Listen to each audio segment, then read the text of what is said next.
Nous avons tous connu ces instants où des pensées sombres viennent troubler notre tranquillité intérieure. Elles surgissent sans prévenir, brouillent ton esprit, déforment ta vision des choses et bâtissent des murs invisibles qui n'existent qu'à l'intérieur de toi. Il se peut que tu as déjà commencé ta journée dans le calme, puis, soudain, une remarque désagréable, un souvenir douloureux ou une inquiétude sans raison apparente a suffi pour briser ton état d'esprit. Mais la vérité est simple.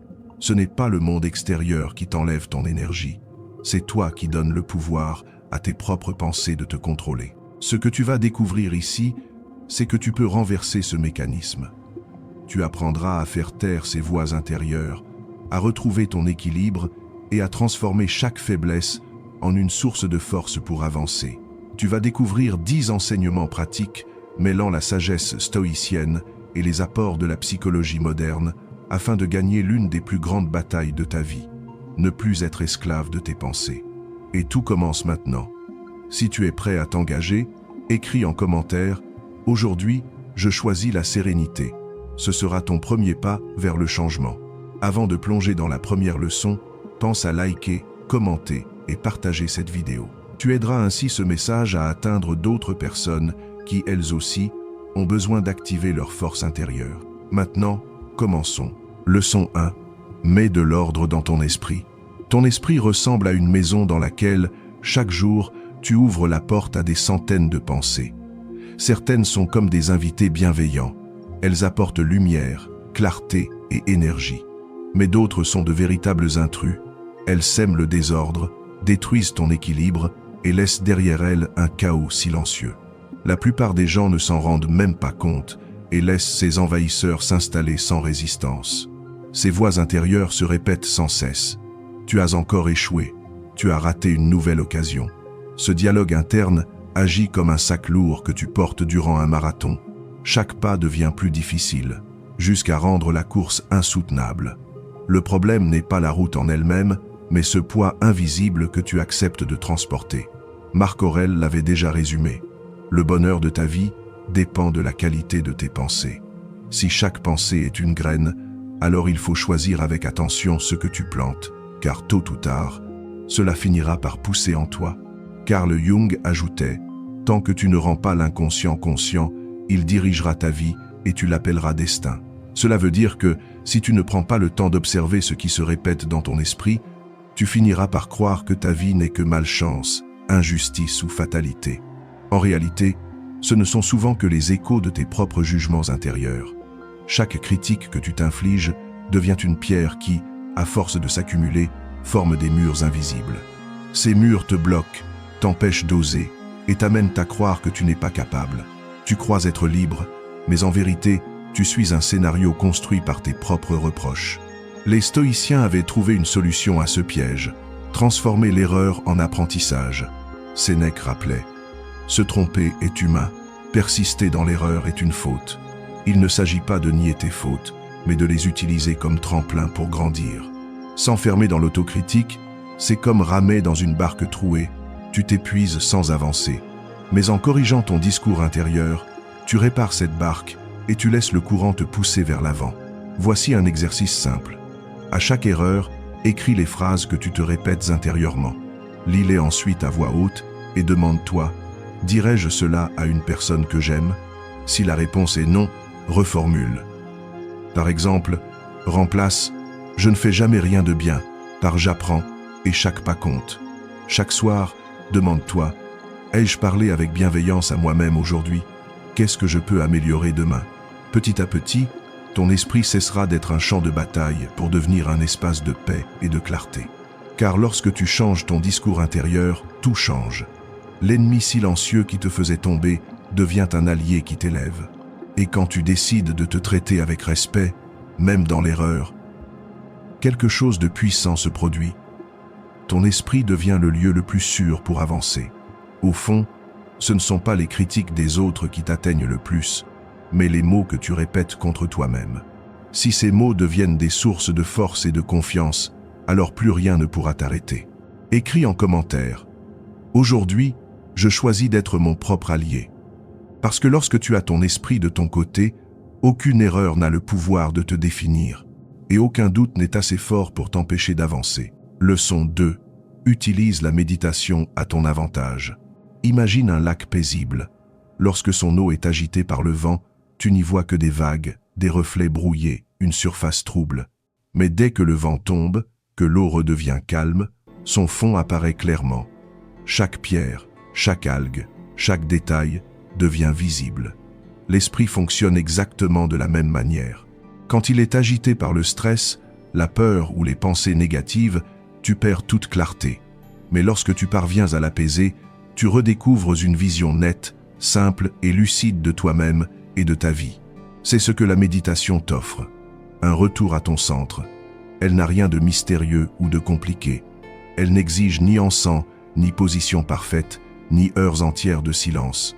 Elle commence simplement par un geste, t'asseoir, fermer les yeux et respirer. Ce moment, même bref, crée un espace entre toi et le flot incessant de tes pensées.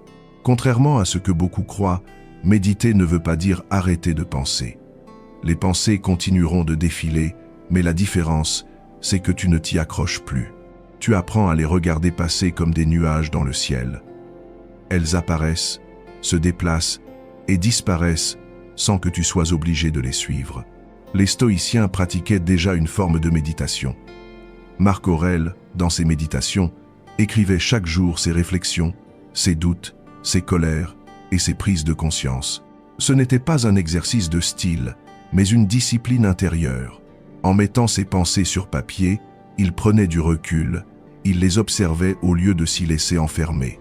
Pour lui, méditer signifiait se recentrer, retrouver la raison quand l'âme était agitée.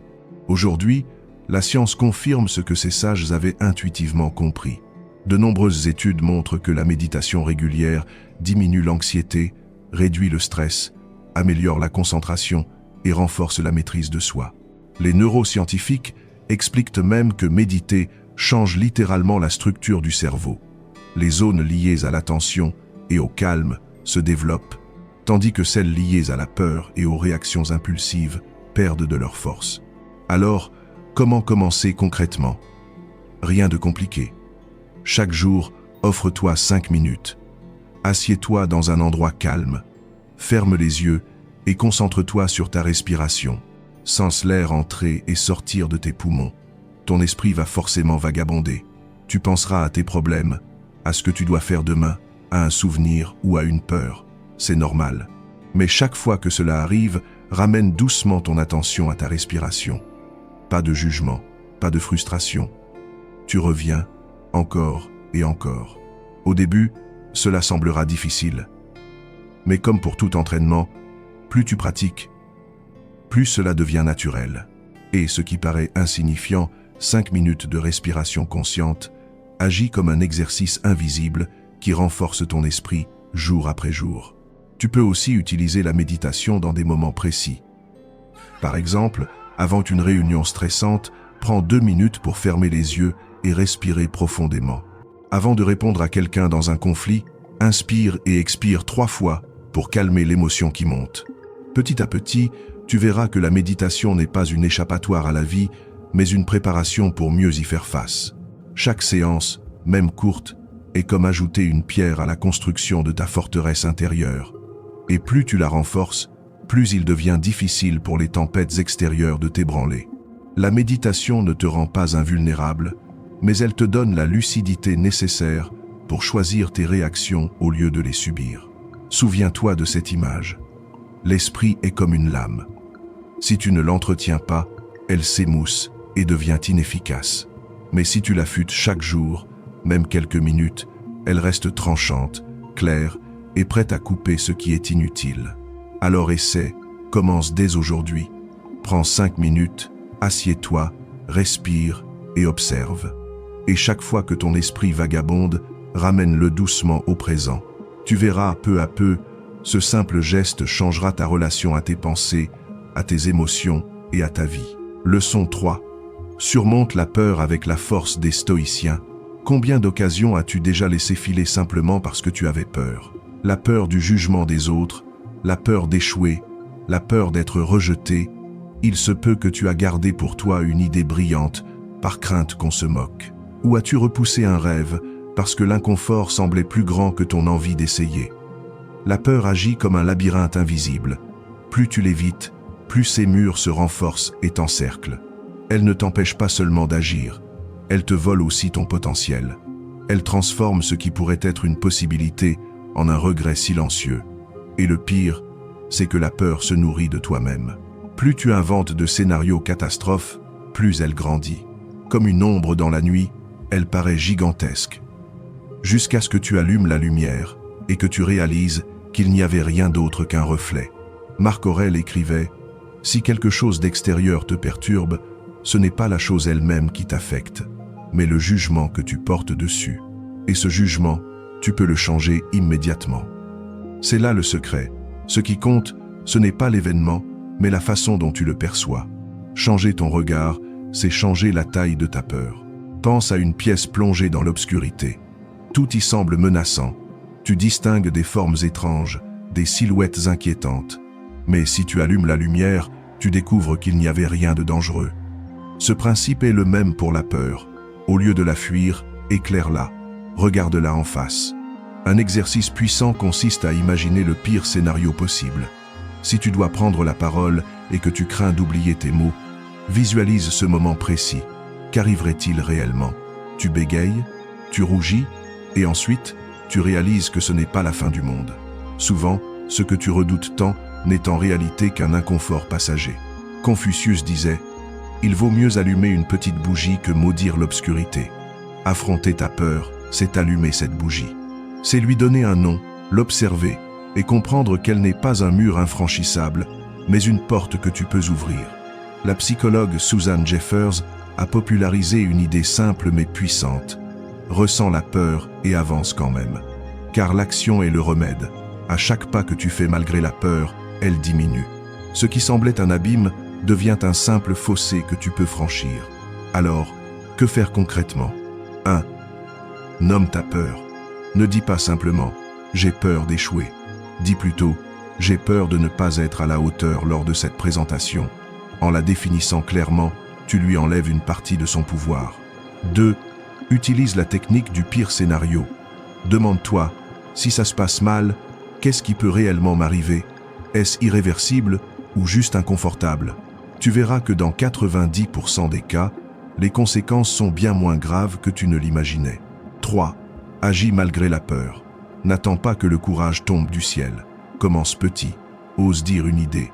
Ose franchir un pas. Le courage ne vient pas avant l'action, il naît de l'action. Chaque fois que tu avances malgré la peur, elle rapetisse. Tu passes du rôle de victime au rôle de protagoniste de ta vie. Et ce qui te paraissait être un monstre se révèle être une simple ombre. La vérité, c'est que la peur peut devenir une boussole. Souvent, ce qui t'effraie le plus est précisément ce qui peut te transformer le plus. Elle te montre l'endroit où tu as à grandir, l'espace où tu dois évoluer. Et quand tu commences à voir ta peur non plus comme une ennemie, mais comme un indicateur de croissance, tout change. Alors, la prochaine fois qu'elle se présente, demande-toi, est-ce un danger réel ou simplement une étape vers ma propre évolution? Tu verras qu'en choisissant d'allumer la lumière, tu découvriras non pas un monstre, mais une opportunité. Alors va dans les commentaires, écris « Aujourd'hui, je choisis d'avancer malgré ma peur, parce que chaque pas, même petit, est une victoire contre l'ombre. » Et souviens-toi, ce n'est pas l'absence de peur qui rend fort, c'est le courage de marcher malgré elle. Leçon 4. Élimine les idées qui bloquent ta croissance. Imagine une ampoule grillée. Quand elle cesse d'éclairer, tu ne restes pas à l'allumer en espérant qu'un miracle se produise. Tu la remplaces simplement par une nouvelle. C'est logique, n'est-ce pas? Pourtant, dans nos vies, nous faisons souvent exactement l'inverse. Nous nous accrochons à des pensées usées, qui ne nous servent plus, comme si un jour elles allaient finir par illuminer notre chemin. Pense à ces phrases intérieures. « Il est trop tard pour moi. Je ne suis pas fait pour réussir. J'ai toujours été comme ça. Je ne peux pas changer. » Ce sont des idées qui ont déjà cessé d'éclairer ta vie depuis longtemps, mais que tu continues à répéter par habitude. Elles sont comme des chaussures trop serrées. À chaque pas, elles t'écorchent, t'empêchent d'avancer confortablement. Pourtant, au lieu de les retirer, tu continues à marcher avec, et la douleur ne fait qu'augmenter. Pourquoi faisons-nous cela? Parce que le cerveau adore la répétition. Même si une pensée est nocive, elle crée une forme de confort simplement parce qu'elle est familière. On préfère souvent rester prisonnier d'une certitude négative que s'aventurer dans une possibilité nouvelle. C'est pour cela qu'il est si difficile de changer nos croyances profondes. Mais souviens-toi de cette vérité. Une pensée n'est pas une condamnation à vie. Elle peut être remplacée. Ce n'est pas parce que tu as répété la même phrase pendant 10 ans qu'elle doit te définir pour les 10 prochaines. Les stoïciens le savaient bien. Cléante d'Assos disait « De la même manière que l'eau sculpte la pierre, nos pensées sculptent notre esprit. Ce que tu répètes finit par tracer des sillons dans ton esprit, comme un chemin battu dans une forêt. Mais voici la bonne nouvelle. Tu peux décider de tracer un nouveau sentier. » Les neurosciences modernes confirment cette idée. Des chercheurs comme Andrew Huberman ont montré que chaque fois que tu choisis consciemment une nouvelle pensée, tu crées de nouvelles connexions neuronales. Et plus tu les renforces, plus elles deviennent solides, jusqu'à effacer les anciennes. C'est ce qu'on appelle la neuroplasticité, la capacité de ton cerveau à se remodeler tout au long de ta vie. Imagine un champ avec un seul chemin bien tracé. Tout le monde l'emprunte, toi aussi, même si ce chemin est rempli de boue. Mais un jour, tu décides de passer ailleurs, sur l'herbe. Au début, c'est difficile, tu dois forcer ton passage. Mais si tu continues, pas après pas, ce nouveau passage s'élargit, s'aplanit, et l'ancien finit par disparaître sous la végétation. Il en est de même pour tes pensées. Alors, comment faire concrètement pour éliminer les idées qui bloquent ta croissance? Voici un exercice simple, mais puissant. Identifie une pensée limitante, choisis-en une seule pour commencer. Par exemple, « Je n'ai pas de valeur » ou « Je n'y arriverai jamais ». Écris-la sur une feuille. Regarde-la en face, comme on regarde une vieille ampoule grillée. Trouve une alternative réaliste. Ne cherche pas un optimisme vide comme « Je suis parfait », mais une reformulation constructive « Je progresse pas à pas » ou « Je suis en train d'apprendre ». Répète-la consciemment chaque jour. Plus tu le fais, plus ton cerveau l'intègre comme une nouvelle habitude. Ce processus peut sembler insignifiant, mais c'est en réalité une reconstruction intérieure. Chaque pensée remplacée est comme une brique neuve posée sur les fondations de ton esprit.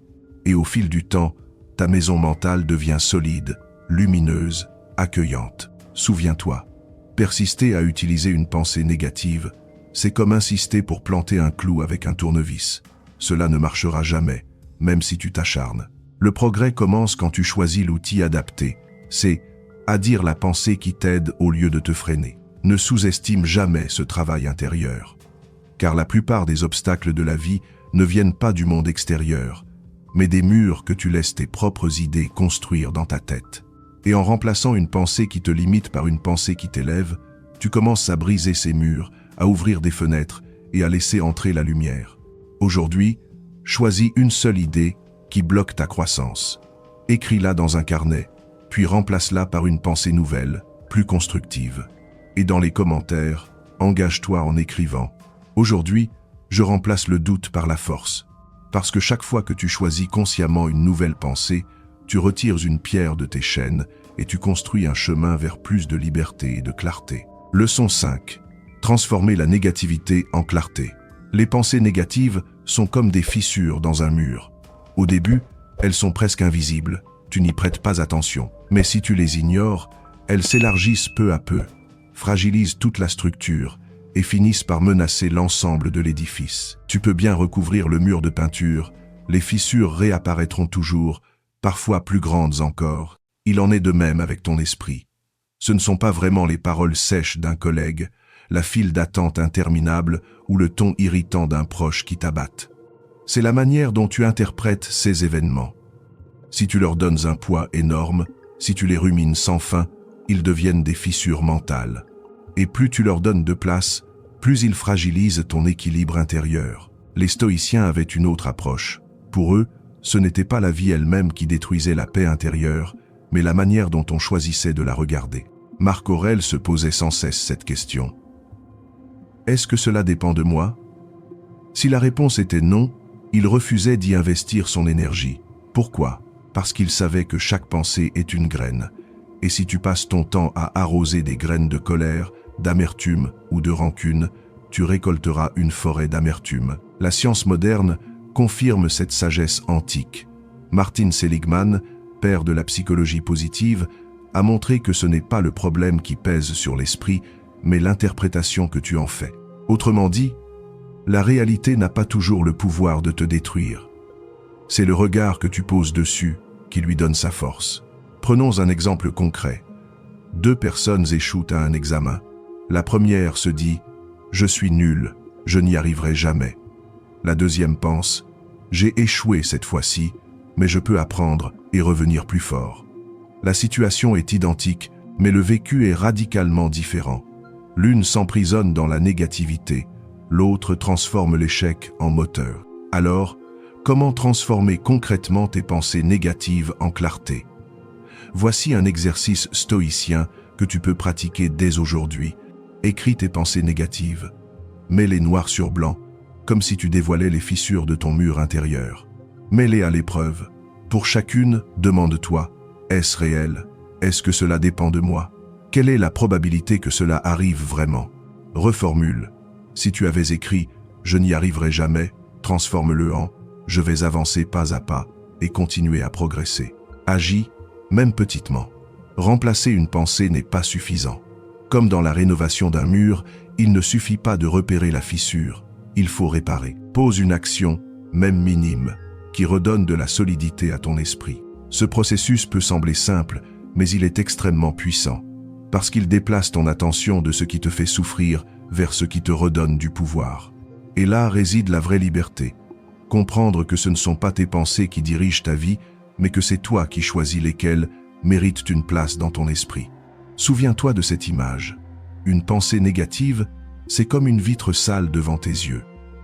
Tant que tu la gardes, tu crois que le monde est sombre et terne. Mais si tu la nettoies, tu redécouvres les couleurs, la lumière, les nuances.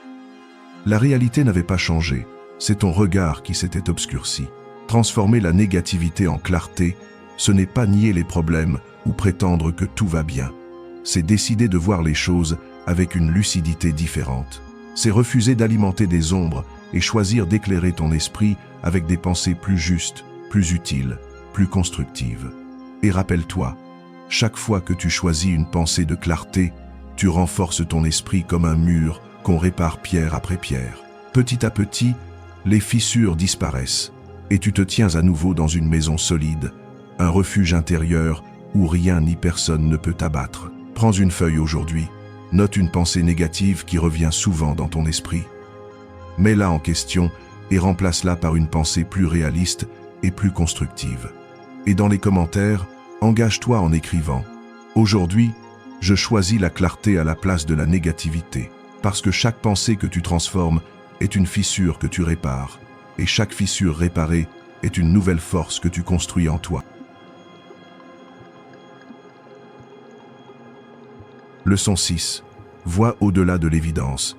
La vision transformatrice du stoïcisme. Imagine-toi assis dans un avion. Par le hublot, tu observes la ville en dessous. Là où, au sol, la circulation te semblait insupportable, tu ne vois plus que de fines lignes de lumière qui bougent tranquillement. Les bruits, les klaxons, les tensions, tout disparaît. Rien n'a changé dans la ville elle-même, mais ta perspective a changé, et soudain, ce qui paraissait énorme devient minuscule. C'est exactement ce que le stoïcisme nous enseigne. Beaucoup de nos souffrances viennent du fait que nous regardons les choses de trop près, prisonniers du moment présent, incapables de prendre du recul. Quand tu es plongé dans un problème, il paraît gigantesque, comme une montagne insurmontable. Mais quand tu prends de la hauteur, tu comprends que ce n'était qu'une pierre sur ton chemin. Marc Aurèle utilisait souvent cet exercice mental. Il se rappelait la grandeur de l'univers, l'immensité du cosmos et la brièveté de la vie humaine. Cette pensée ne l'écrasait pas. Au contraire, elle l'apaisait. Face à l'infini, il réalisait que beaucoup de détails qui l'agaçaient n'avaient en réalité aucune importance. Pense un instant à toutes ces fois où un détail a volé ton énergie, une critique au travail qui t'a obsédé toute la journée, un message attendu qui n'est jamais arrivé, un ami qui n'a pas réagi comme tu l'espérais. Sur le moment, cela semblait la fin du monde. Mais avec du recul, tu t'aperçois que ce n'était rien de plus qu'une poussière dans l'océan de ta vie. Voici un exercice pratique inspiré des stoïciens. Lorsque quelque chose t'angoisse, demande-toi, est-ce que cela aura encore de l'importance dans 1 an, Dans 5 ans, bien souvent, la réponse sera non, et dès que tu prends conscience de cela, le poids commence à se dissoudre. La perspective est une clé extraordinaire. Elle ne supprime pas les problèmes, mais elle les remet à leur juste place. C'est comme prendre un recul de photographe. Ce qui paraissait occuper tout le cadre se révèle n'être qu'un petit détail d'une image bien plus vaste. La psychologie moderne va dans le même sens. On sait aujourd'hui que le cerveau a tendance à amplifier ce qui est négatif. C'est ce qu'on appelle le biais de négativité. Nous nous focalisons sur ce qui ne va pas, au point d'en oublier tout le reste. Mais quand tu apprends à prendre du recul, à élargir ton regard, tu brises ce mécanisme. Tu réalises que la vie ne se résume pas à un obstacle, à une critique ou à une déception. Un simple changement de perspective peut transformer ta journée. Imagine, tu perds ton bus le matin et tu te mets en colère. Mais si tu élargis ton regard, tu peux aussi voir que ce contretemps t'a évité de croiser une situation désagréable ou qu'il t'offre simplement 5 minutes de calme que tu n'aurais pas eues autrement. Rien n'a changé à l'événement, mais ton regard a changé son sens. Les stoïciens appelaient cela l'art de voir au-delà de l'évidence. Car la vie est rarement ce qu'elle paraît au premier regard. Derrière chaque difficulté se cache souvent une opportunité de grandir, de devenir plus fort, plus sage, plus patient.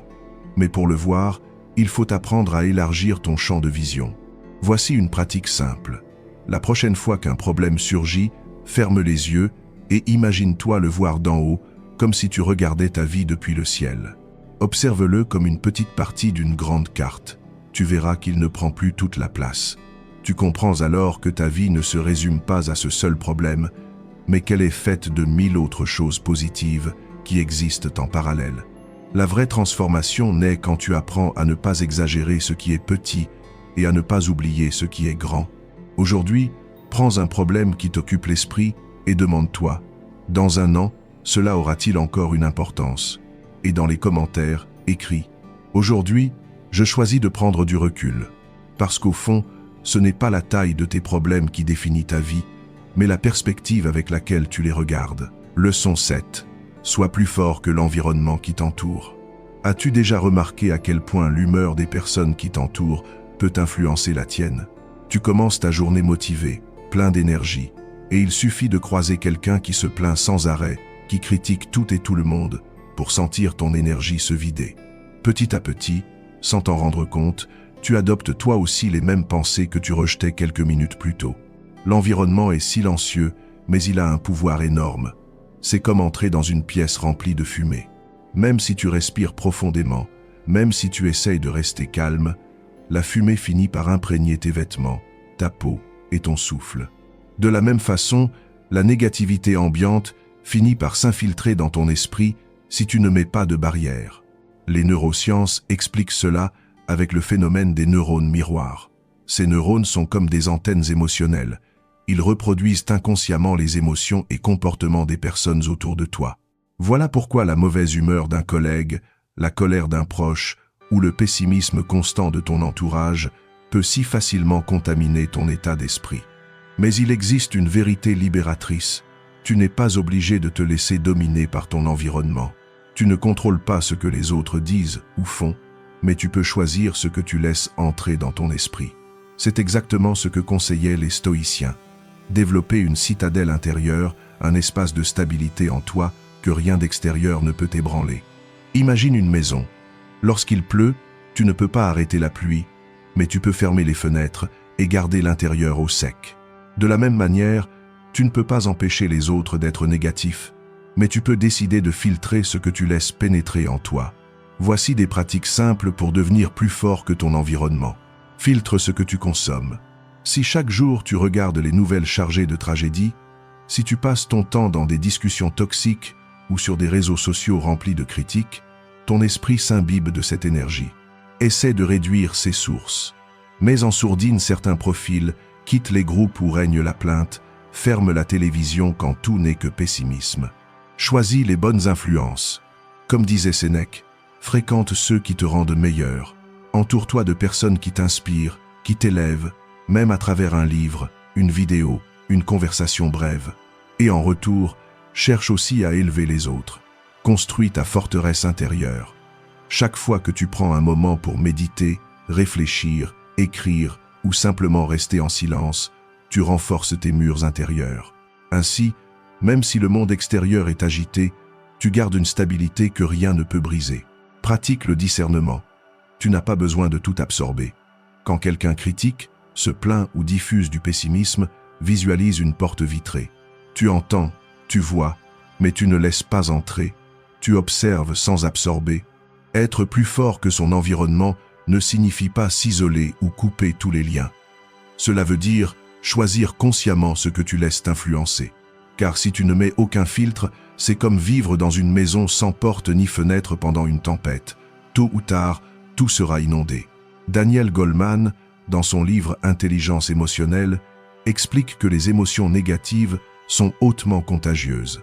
Mais il ajoute que lorsqu'on développe la conscience de soi, on apprend à distinguer ce qui vient de nous de ce qui est une influence extérieure. C'est là que réside la vraie force. Savoir reconnaître ce qui t'appartient et ce qui ne t'appartient pas. Souviens-toi, ton esprit est ton refuge. Tu n'as pas à laisser chaque mot, chaque humeur, chaque critique y entrer. Protéger ton énergie, c'est protéger ton équilibre et ta capacité à avancer. Et quand tu bâtis cette citadelle intérieure, tu passes d'une personne influencée par son environnement à une personne capable de transformer l'environnement par sa propre énergie. Au lieu d'être contaminé par la négativité, tu deviens celui qui diffuse la sérénité. Et c'est ainsi que tu inverses la dynamique. Au lieu de subir, tu rayonnes. Aujourd'hui, prends une décision simple. Ferme une des fenêtres qui laissent entrer la négativité. Cela peut être un groupe de discussion inutile, un flux d'informations anxiogènes ou même une habitude qui t'épuise. Et dans les commentaires, écris « Aujourd'hui, je protège mon énergie ». Parce que chaque fois que tu choisis ce que tu laisses entrer dans ton esprit, tu poses une pierre de plus dans ta citadelle intérieure et tu deviens plus fort que ton environnement. Leçon 8. Résous la cause, pas le symptôme. Imagine un tiroir chez toi. Au début, tu y ranges quelques petits objets sans importance. Un vieux stylo qui n'écrit plus, une clé dont tu ignores l'usage, une feuille froissée. Tu te dis que ce n'est rien. Mais les jours passent et tu continues à y déposer de nouvelles choses inutiles. Un jour, quand tu veux y chercher quelque chose de vraiment important, tu te rends compte qu'il est rempli de désordre. Il n'y a plus ni espace, ni clarté. Ton esprit fonctionne exactement de la même manière. Les petites pensées négatives, les habitudes nocives ou les relations qui te vident de ton énergie semblent d'abord inoffensives. Tu les tolères, tu les ranges dans un coin de ta conscience en pensant qu'elles ne pèsent pas. Mais à force de les accumuler, elles finissent par encombrer ton esprit au point d'étouffer ce qui compte vraiment. Les stoïciens enseignaient une vérité essentielle. Si tu veux vraiment progresser, tu ne peux pas te contenter de masquer les symptômes. Tu dois aller à la racine des problèmes. Sénèque écrivait « L'homme sage est satisfait de son âme, et c'est pourquoi il n'a pas besoin de l'approbation des autres. » Ce qu'il voulait dire, c'est qu'on perd souvent notre paix parce qu'on nourrit ce qui nous affaiblit au lieu d'en couper la source. Pense à une plante malade.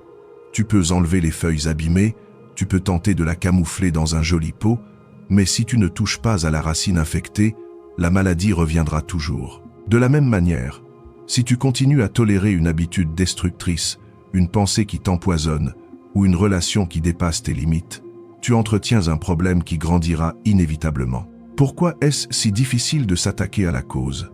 Parce que cela exige du courage. Il est toujours plus facile de se distraire, de coller un pansement temporaire que de se confronter à la vraie question. Mais tant que tu repousses, le problème prend de l'ampleur. Ce que tu ne règles pas finit toujours par te rattraper. Regarde un arbre. Pour qu'il fleurisse, il faut parfois tailler ses branches mortes. Si tu refuses de le faire, ces branches continueront à absorber de l'énergie inutilement et l'arbre n'aura plus la force de nourrir ce qui doit grandir. Ta vie fonctionne de la même façon. Tant que tu gardes ce qui est déjà sec ou toxique, tu prives ton énergie de ce qui pourrait vraiment éclore. Alors, comment mettre cela en pratique? Identifie une racine. Cela peut être une habitude qui t'épuise, comme scroller des heures sur ton téléphone, ou une relation qui ne te respecte plus. Cela peut aussi être une pensée récurrente qui te diminue, comme « je ne mérite pas mieux ». Affronte la vérité. Demande-toi, cette habitude, cette relation, cette pensée, m'apporte-t-elle de la force ou m'affaiblit-elle?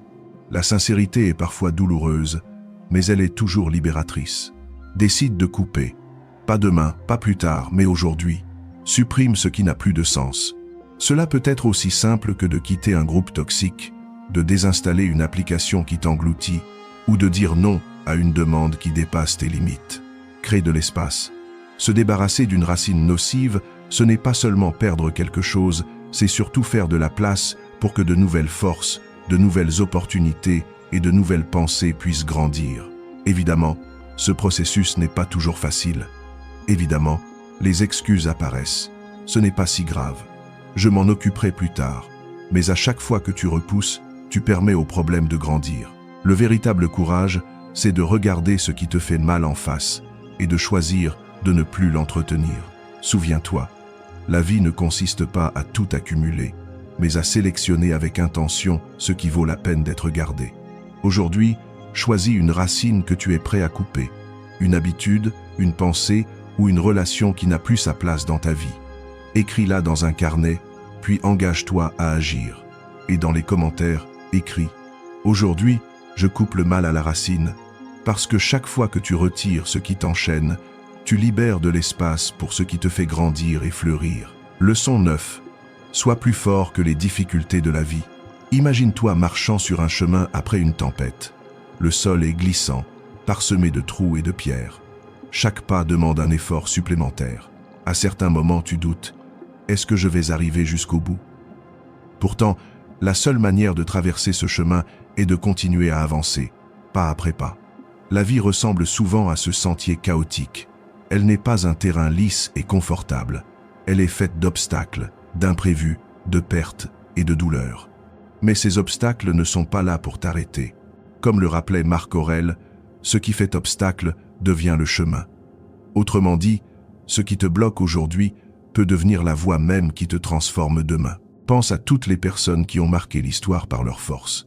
Ce n'est jamais parce que leur vie a été facile, mais parce qu'elles ont appris à se relever là où d'autres auraient abandonné. Prenons l'exemple de Nik Vujicic, né sans bras et sans jambes. Il aurait pu choisir de se limiter, de rester enfermé dans ce qu'il n'avait pas. Mais il a décidé de se concentrer sur ce qu'il pouvait accomplir. Aujourd'hui, il inspire des millions de personnes à travers le monde, non pas parce que sa vie était simple, mais parce qu'il a prouvé que le courage et la détermination peuvent surpasser n'importe quelle limitation physique. Ou encore Viktor Frankl, ce psychiatre autrichien emprisonné dans les camps de concentration nazis. Il ne pouvait pas changer la faim, la violence, la souffrance autour de lui, mais il a découvert qu'il avait encore une liberté, choisir le sens qu'il donnait à ce qu'il vivait. C'est ainsi qu'il a écrit « Quand nous ne pouvons pas changer la situation, nous sommes mis au défi de nous changer nous-mêmes. » C'est exactement cela, la résilience, comprendre que même lorsque tu ne peux pas changer les événements, tu peux toujours choisir comment y réagir. Il se peut que dans ta vie aujourd'hui, l'obstacle n'est pas une tragédie mondiale, mais quelque chose de plus personnel. La perte d'un emploi qui semblait garanti, une maladie inattendue, une séparation douloureuse, une déception qui te laisse sans force. Tu n'as pas choisi cette tempête, mais tu peux choisir qui tu deviens face à elle. Car les difficultés ont une fonction cachée. Elles révèlent ta force intérieure. Sans épreuve, tu ne découvres jamais jusqu'où tu peux aller. Comme un muscle, ton esprit se renforce lorsqu'il est mis sous pression. Chaque douleur surmontée est une preuve que tu es plus solide que tu ne le pensais. La psychologue Edith Grothberg, spécialiste de la résilience, expliquait que ce qui fortifie vraiment un être humain, c'est de donner un sens à ce qu'il traverse. Tant que tu considères une épreuve uniquement comme une punition, elle t'écrase. Mais quand tu décides d'en faire une leçon, elle devient une fondation. Alors, comment développer cette force face aux difficultés? Change ta perspective. Au lieu de te demander « Pourquoi cela m'arrive ?», demande-toi « Que puis-je apprendre de cette situation ?» Fais un pas, même minuscule. Quand tout semble insurmontable, avance malgré tout. Comme sur ce chemin boueux, chaque pas te rapproche de la sortie, même si tu ne vois pas encore la fin. Cherche le sens. Décide consciemment de donner une signification à ton épreuve. Par exemple, cette épreuve me rendra plus patient, plus fort, plus compréhensif. Rappelle-toi que tout passe. Aucune tempête ne dure éternellement. Et souvent, Ce qui semblait impossible hier devient ton expérience et ta fierté demain. Être plus fort que les difficultés de la vie, ce n'est pas faire semblant qu'elles n'existent pas. C'est reconnaître leur présence, mais refuser de leur donner le pouvoir de définir qui tu es. Souviens-toi, la douleur peut être une chaîne, mais elle peut aussi devenir une forge. Et de cette forge, tu ressors plus solide, plus lucide, plus libre. Aujourd'hui, pense à une difficulté que tu traverses. Au lieu de la voir comme un poids, décide d'en faire une leçon. Et dans les commentaires, écris « Aujourd'hui, je transforme mon obstacle en force. » Parce que chaque pas, même petit, est une victoire contre la tempête. Et quand tu choisis d'avancer malgré les épreuves, tu ne deviens pas seulement plus fort, tu deviens inarrêtable. Leçon 10, deviens inébranlable face à la vie. La vie n'est pas une ligne droite. C'est un chemin parsemé de virages, de pentes abruptes, de tempêtes soudaines. Il y a des jours où tout semble clair, où chaque pas est léger. Et puis, il y a ces moments où le sol s'effondre sous tes pieds, où tu te sens perdu, où le découragement menace de prendre toute la place. C'est dans ces moments-là que se joue ta véritable force intérieure. Les stoïciens enseignaient que ce n'est pas la facilité qui forge un être humain, mais la difficulté. Sénèque disait « Un homme ne peut se découvrir lui-même que lorsqu'il est mis à l'épreuve. » En d'autres termes, ce n'est pas quand tout va bien que tu construis ta force, mais quand tout s'effondre autour de toi. Regarde l'histoire. Les personnes qui nous inspirent le plus ne sont pas celles qui ont vécu sans douleur, mais celles qui ont trouvé dans l'épreuve une source de transformation. Elles ont compris que l'adversité n'était pas une punition, mais un terrain d'entraînement. Être inébranlable, ce n'est pas être insensible. Ce n'est pas nier la souffrance ou faire semblant qu'elle n'existe pas. C'est ressentir pleinement la douleur, mais choisir de ne pas s'y noyer. C'est tomber, mais décider de se relever à chaque fois. C'est voir les difficultés comme des tremplins, pas comme des murs. La psychologie moderne rejoint cette sagesse antique. Elle parle de résilience, cette capacité à se reconstruire après un choc. Des chercheurs comme Boris Cyrulnik expliquent que la résilience n'est pas une qualité réservée à quelques privilégiés. C'est une compétence que chacun peut développer. Et elle commence par une décision, celle de ne pas se définir par ses blessures, mais par la manière dont on choisit d'y répondre. Alors comment cultiver cet état d'esprit inébranlable ? Accepte la réalité telle qu'elle est. Refuser ce qui t'arrive ne fait qu'ajouter de la souffrance à la douleur. Ce que tu nies te poursuit, ce que tu acceptes perd de sa force. Trouve un sens dans l'épreuve. Demande-toi, qu'est-ce que cette difficulté m'apprend ? En quoi peut-elle me rendre plus fort, plus lucide, plus humain ? Reste en mouvement. Même si tu ne peux pas courir, avance d'un pas, même minuscule. Parce que le mouvement, aussi petit soit-il, empêche le désespoir de t'immobiliser. Appuie-toi sur ce que tu contrôles. Tu ne maîtrises pas les événements, mais tu maîtrises ta réponse. Et c'est souvent dans ce petit espace de liberté que se cache ta plus grande puissance. Être inébranlable, c'est comprendre que la vie ne cessera jamais de t'éprouver, mais que tu n'as pas besoin de céder à chaque tempête. Tu peux apprendre à être comme une montagne, exposée au vent, à la pluie, aux orages, mais toujours debout. Alors la prochaine fois que la vie te semblera trop lourde, rappelle-toi ceci. Ce n'est pas l'épreuve qui détermine qui tu es, mais la manière dont tu choisis d'y faire face. Aujourd'hui, choisis une difficulté de ta vie et décide de la transformer en force. Ne la vois plus comme une barrière, mais comme un terrain d'entraînement. Et dans les commentaires, écris « Aujourd'hui, je choisis d'être inébranlable ». Parce qu'à partir du moment où tu prends cette décision, la vie ne peut plus jamais t'arrêter. Elle peut te tester, te secouer, mais jamais te briser. Nous arrivons à la fin de ce voyage, et si tu es resté jusqu'ici, c'est que quelque chose en toi a décidé de changer.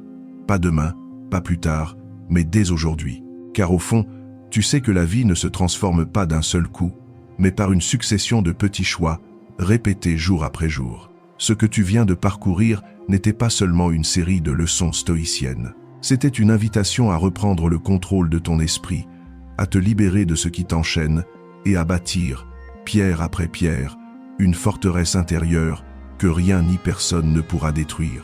Tu as vu qu'il est possible d'apaiser tes pensées, de transformer ta peur en courage, de remplacer tes croyances limitantes par des idées qui t'élèvent, d'affronter les tempêtes de la vie sans qu'elles ne te définissent.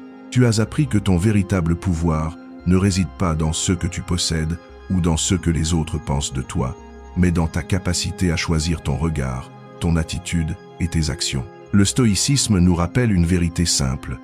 Tu ne contrôles pas le monde, mais tu contrôles ton esprit. Et c'est là que commence la liberté véritable. Alors pose-toi une question essentielle.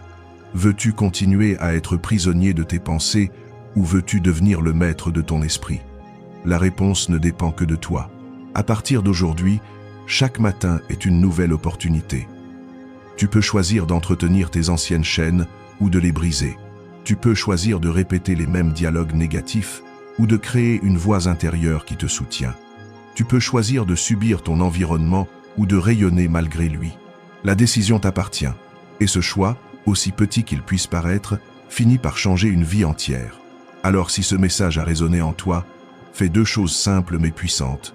Abonne-toi à Sagesse de l'Esprit pour continuer à nourrir ton esprit de force, de sagesse et de clarté. Dans les commentaires, écris cette phrase comme un engagement envers toi-même. Dès aujourd'hui, je choisis de construire ma force intérieure. Parce que le vrai changement ne commence pas à l'extérieur, mais à l'intérieur de toi. Et si tu décides de marcher sur ce chemin, chaque pas, même le plus petit, te rapprochera de la personne que tu veux devenir.